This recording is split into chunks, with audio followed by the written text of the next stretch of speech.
semua, bagaimana kabarnya? Saya harap semoga kalian dalam keadaan baik-baik saja ya. Sebelumnya, perkenalkan dulu nama saya, Firka Ditya Pramesti Maharani dengan NIM 202033014 dari PGSD Universitas Mulia Kudus.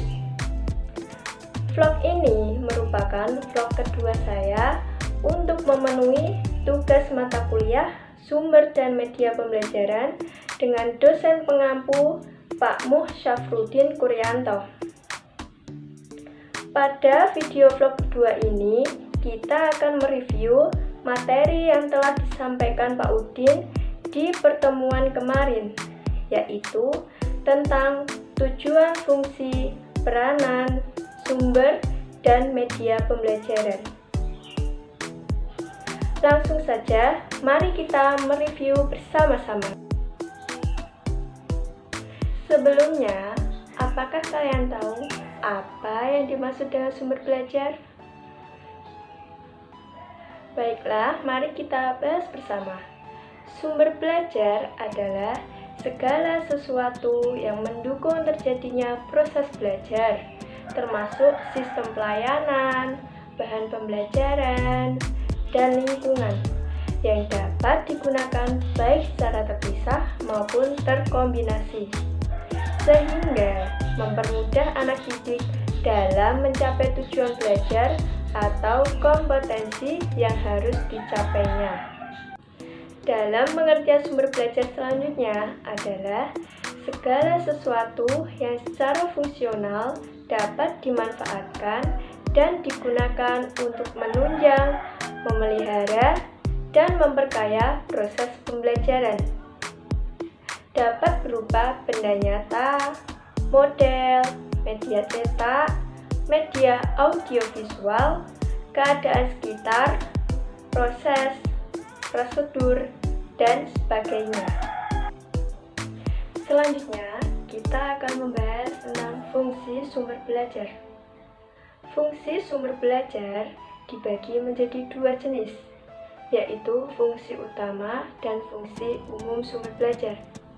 Fungsi utama sumber belajar adalah untuk memperbaiki, memelihara, dan meningkatkan kualitas pembelajaran yang sedang dilaksanakan.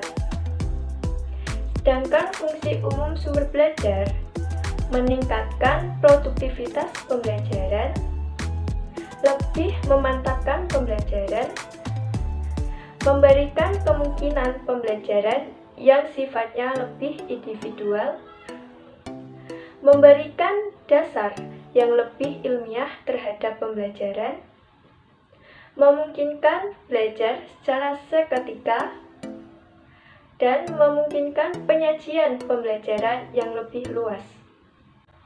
Selanjutnya, apa sih kegunaan sumber belajar?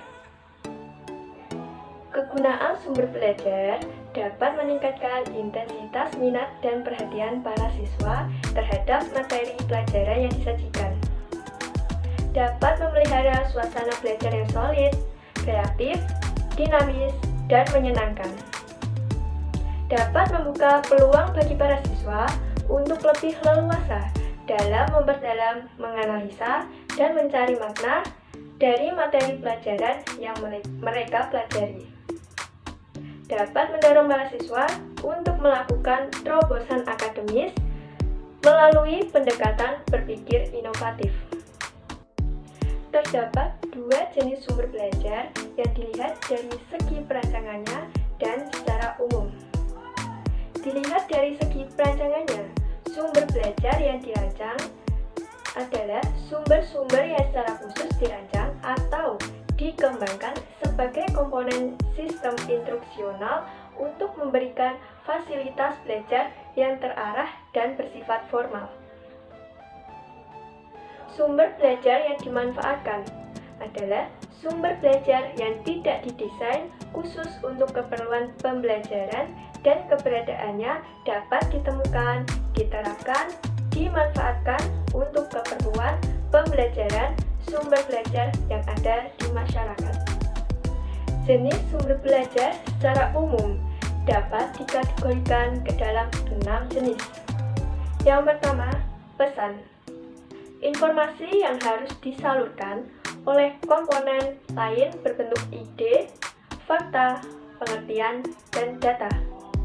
Yang kedua, orang.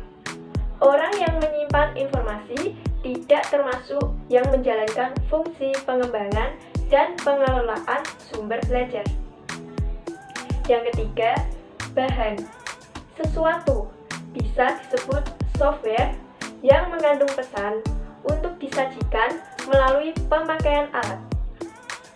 Yang keempat, peralatan.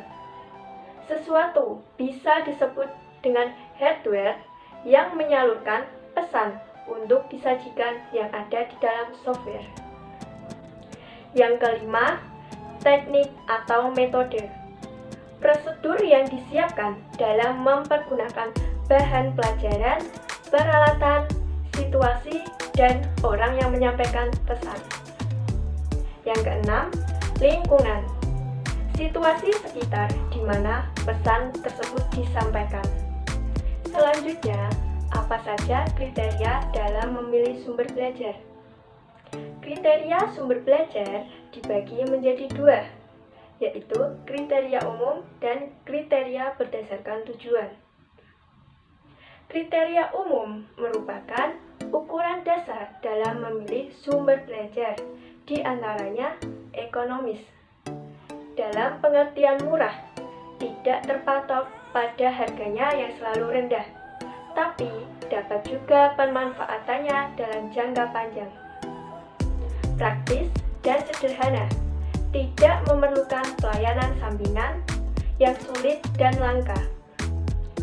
Mudah diperoleh, dekat, tersedia di mana-mana dan tidak perlu diadakan dan dibeli. Fleksibel, dapat dimanfaatkan untuk berbagai tujuan instruksional dan tidak dipengaruhi oleh faktor luar. Komponen-komponennya sesuai dengan tujuan. Hal ini untuk menghindari hal-hal yang ada di luar kemampuan guru.